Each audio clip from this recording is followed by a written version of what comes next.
Naquele tempo, quando a multidão viu que Jesus não estava ali, nem os seus discípulos, subiram às barcas e foram à procura de Jesus em Cafarnaum.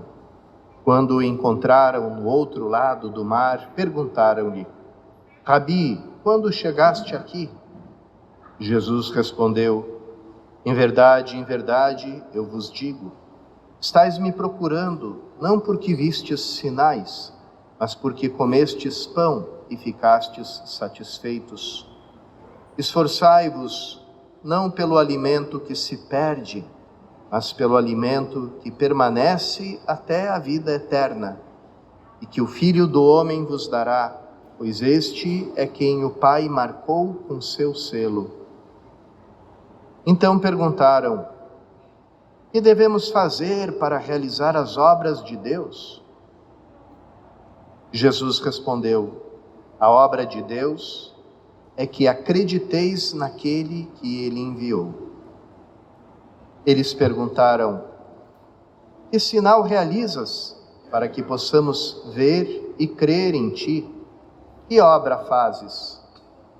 Nossos pais comeram o maná do deserto, como está na Escritura: pão do céu deu-lhes a comer. Jesus respondeu: em verdade vos digo, não foi Moisés quem vos deu o pão que veio do céu. É meu Pai que vos dá o verdadeiro pão do céu. Pois o pão de Deus é aquele que desce do céu e dá vida ao mundo. Então pediram: Senhor, dá-nos sempre desse pão. Jesus lhes disse: eu sou o pão da vida. Quem vem a mim não terá mais fome, e quem crê em mim nunca mais terá sede. Palavra da salvação. O tema do alimento, da comida, irmãos e irmãs, ele atravessa toda a Sagrada Escritura, desde o começo até o fim. Começa o homem num jardim dado por Deus, onde ele pode se alimentar de todos os frutos, menos aquele da árvore da ciência do bem e do mal, que o separa de Deus, faz com que ele deseje ser como Deus. E termina a Sagrada Escritura na grande festa, no banquete das núpcias do Cordeiro, na festa de casamento do Cordeiro imolado e ressuscitado com a sua esposa, a Igreja, Jerusalém Celeste. E ao longo de toda a Escritura a gente encontra que o ser humano se comporta como esse ser sempre faminto, que recebeu o mundo das mãos de Deus como um grande sacramento do amor, do cuidado de Deus, da providência dele. E ao receber do mundo o alimento, era chamado a olhar para a mão que estendia a ele esse alimento, a mão amorosa de Deus.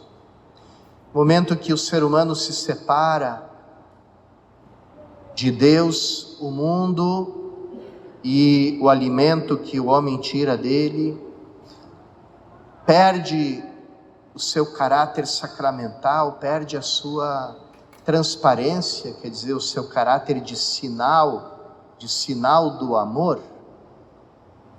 E ali o ícone passa a ser ídolo, quer dizer, uma coisa que não aponta para outra maior, mas que é finalizada em si mesma.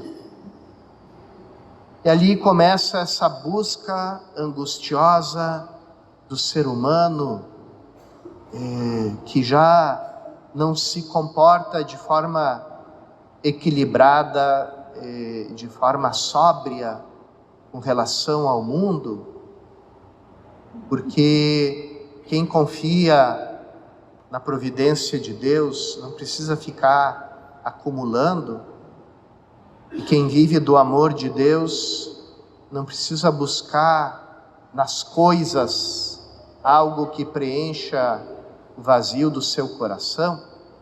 Então, quando Deus está ausente, começa essa busca angustiosa e também desequilibra a criação, abusa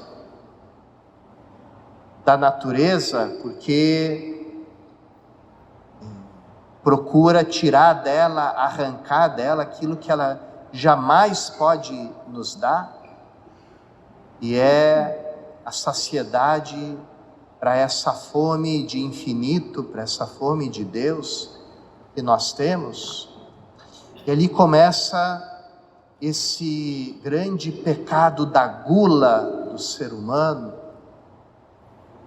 que não se refere somente à alimentação, mas que também é muito gráfico, né, o comportamento do ser humano com a alimentação, porque dali de onde ele deveria tirar a vida, ele tira a morte, porque abusa.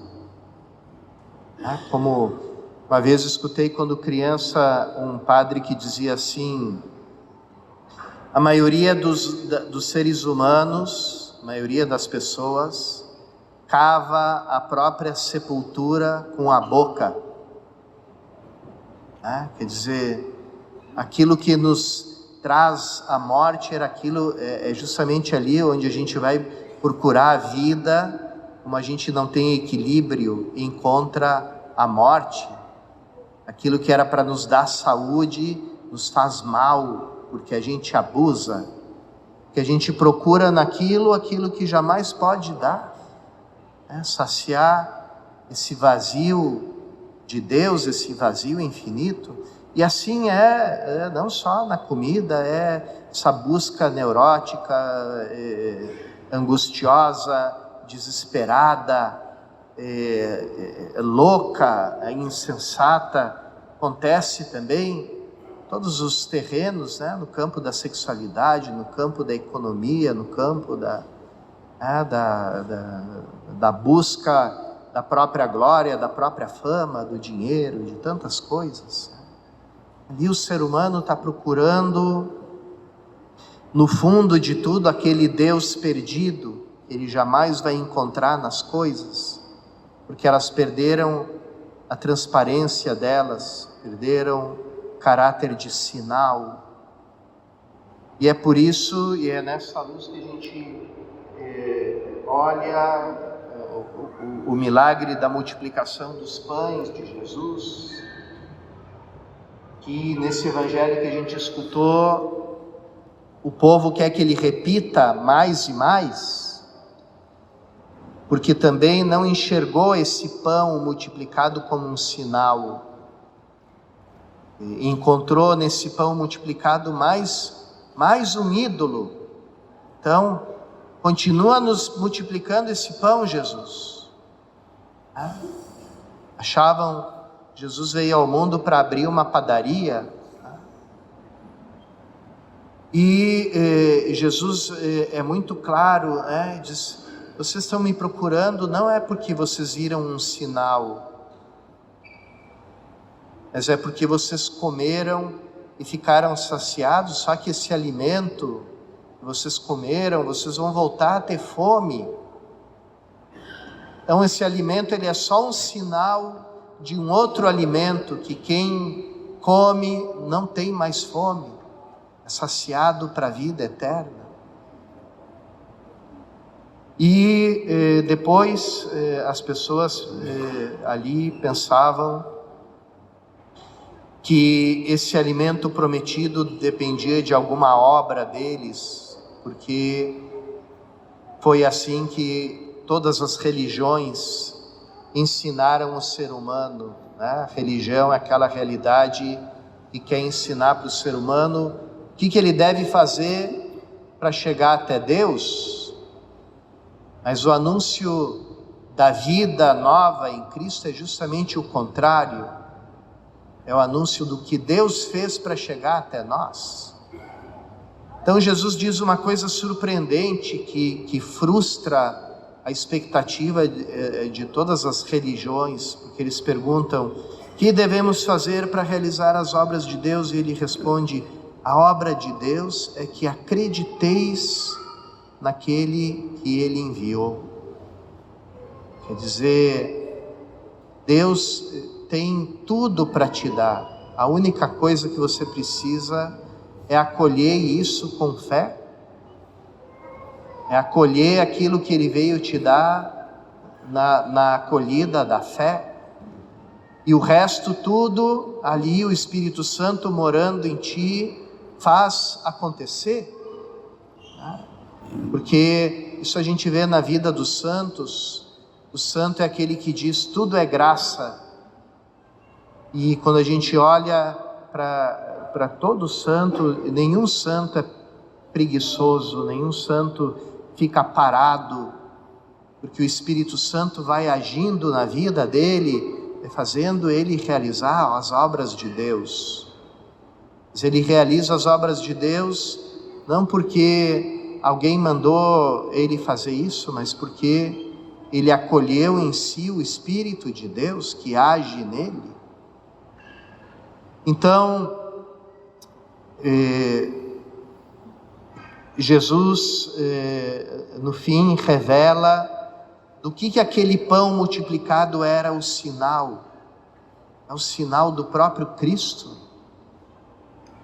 Eles pedem: Senhor, dá-nos sempre desse pão. E Jesus lhes diz: eu sou o pão da vida. Quem vem a mim não terá mais fome. Quem crê em mim nunca mais terá sede.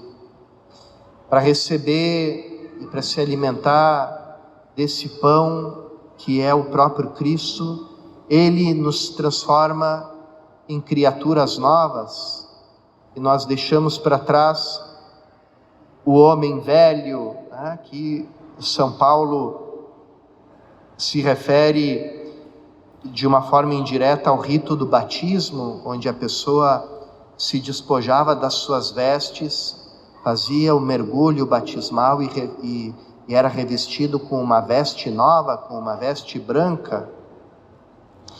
Despojai-vos do homem velho que se corrompe sob o efeito das paixões enganadoras.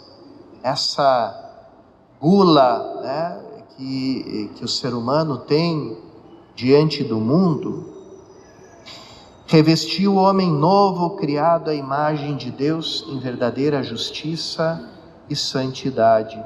Então, esse é o dom que Cristo nos dá, é esse o dom que Ele nos oferece, o dom de si mesmo, da sua própria vida, o dom que nos alimenta. Vamos pedir nessa Eucaristia, junto com todas aquelas pessoas e com toda a humanidade, esse pedido tão bonito: Senhor, dá-nos sempre desse pão.